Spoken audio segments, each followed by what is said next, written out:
भगवान शिव की आराधना करने वाले लोगों को तप करना बड़ा पसंद आता है, क्योंकि तप से भगवान रिझते हैं। क्योंकि पार्वती माता ने भी भगवान शिव को पाया तो तप से प्राप्त किया। क्योंकि तपस्या ही एक ऐसी चीज है जो आपके पाप ताप को जलाती है। भगवान शिव को पसंद है प्रायश्चित करके कोई अंतर गंगा में स्नान करने के बाद किनारे पर पहुंचे और नए संकल्प करे, तो उसके बाद वो बहुत प्रसन्न होते हैं।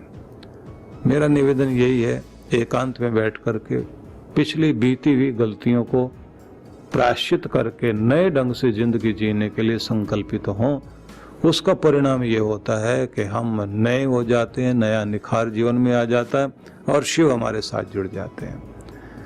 ये भी एक बड़ी अद्भुत बात है कि भगवान शिव तो प्रसन्न हो गए तो रावण जैसे राक्षस को भी, जबकि कितना ज्ञानी था वो, लेकिन वो धर्म वाला नहीं था। देवता की पूजा कामना से तो कर रहा था, लेकिन भक्ति मुक्ति के लिए नहीं थी। तो सोने की लंका तो उसको दे दी, लेकिन वही विनाश का कारण भी बनी। क्योंकि जब अहंकार बढ़ जाता है आदमी को और उसके पास दुनिया भर के साधन हो जाते हैं, तो वो सोचता है मैं सारे संसार को वश में कर सकता हूँ, और फिर कोई ना कोई ऐसी बड़ी गलती करता है कि जिससे उसका जो है खुद का नाश तो होता ही है, अपनी पीढ़ियों को नष्ट कर लेता, परिवारों को नष्ट कर लेता, समाज को नष्ट कर देता है। निवेदन यही है कि हम सभी भगवान से वो कुछ मांगें। जैसे आप लोग देखते हैं कि द्वारिका नगरी भी सोने की नगरी थी, लेकिन उसमें सब तरह का सुख था। कारण क्या था कि वहां पर भगवान बसते थे।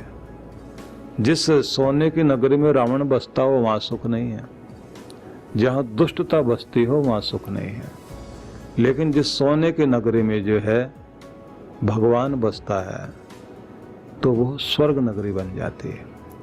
भगवान हमारे घर में सुख समृद्धि जरूर दे, लेकिन अपना वास भी बनाए, खुद भी वहां विराजमान हो जाएं, और ये समझें कि भगवान अपने घर में प्रवेश करने से पहले हम चाहते हैं आप प्रवेश करो, और भगवान तब प्रवेश करते हैं जब दिल में आप अपने बैठाकर भगवान को अपने घर लेकर जाओ। क्योंकि भगवान की मूर्ति तो लेकर घर में जा सकते हो आप, पर भगवान का मूर्तिमान स्वरूप जब तक हृदय में नहीं धारण करेंगे, और धारण करके घर में और फिर आप प्रवेश करें घर के अंदर, तब आप भगवान को घर में लेकर आते हैं।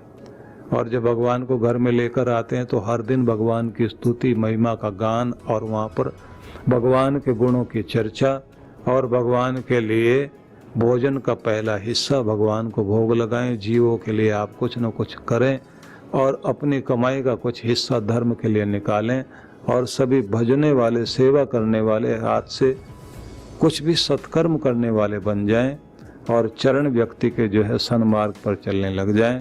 तब माना जाता है इस घर में धर्म का वास हो गया है, और जहाँ पर धर्म होता है उसी के ऊपर बैठते हैं भगवान शिव। धर्म को कहा गया नंदी, और जिस पर भगवान बैठते हैं वो धर्म है, नंदी है।